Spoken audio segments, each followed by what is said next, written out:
A primeira questão que eu queria abordar aqui com vocês é justamente uma relação existente entre a quantidade de força e a taxa que essa força se desenvolve dentro de uma condição.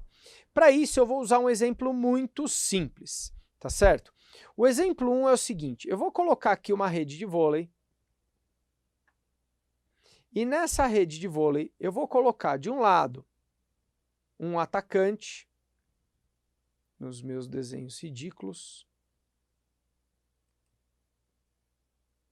e do outro um bloqueador.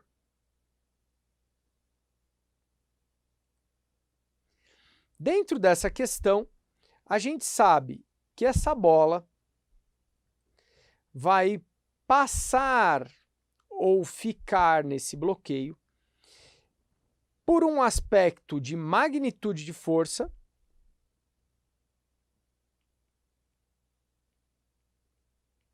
ou por um aspecto de velocidade. Então imagine o seguinte, quem já jogou vôlei alguma vez na vida sabe que um bloqueio bem posicionado consegue fazer com que a bola volte com muita facilidade. Qual seria a estratégia então? Chegar mais rápido a essa bola. Ou seja, nessa hora, com dois sujeitos de força igual, quem chegar mais rápido ganha. Ok? Um outro exemplo que eu posso dar que é bem didático é a relação da queda de um idoso.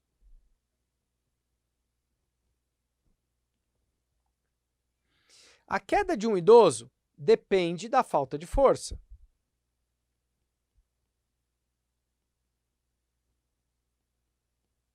E isso guiou o treinamento dos idosos no final da década de 80, década de 90, até começo da década de 20.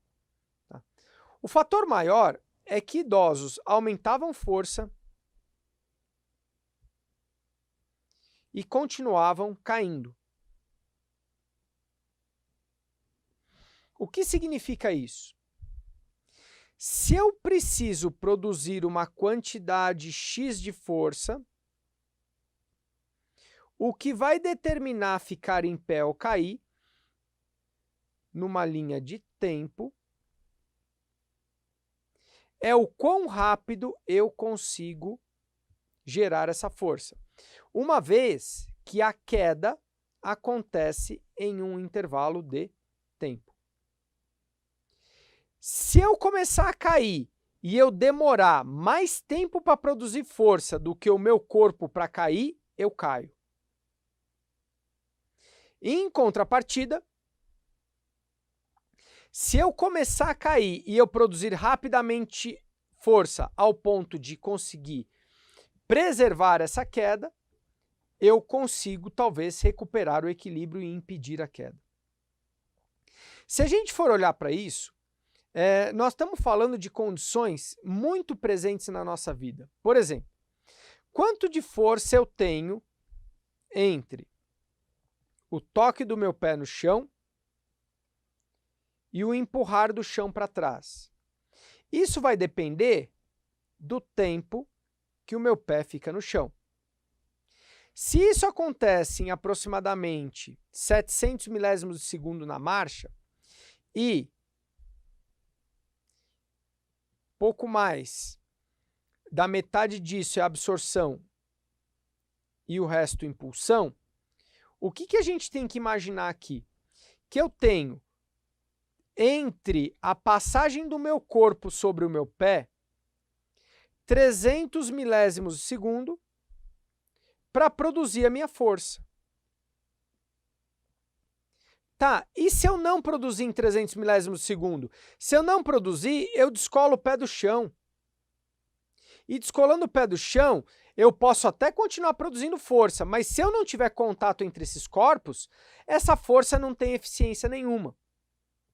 É por isso que a gente fala que não importa só o quanto de força eu vou produzir, importa o tempo que eu vou produzir essa força.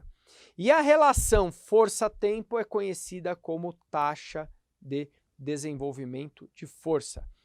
A taxa de desenvolvimento de força é relacionada à força dividida pela, ou melhor, dividido pelo tempo. Taxa de desenvolvimento de força é igual à força dividida pelo tempo de aplicação da força. Quanto menor o tempo de aplicação da força, maior será a TDF, ou a taxa de desenvolvimento de força. Lembrem-se que se eu tenho um tempo menor dividindo a força, logo eu vou conseguir sobrar com mais magnitude de força na relação força-tempo.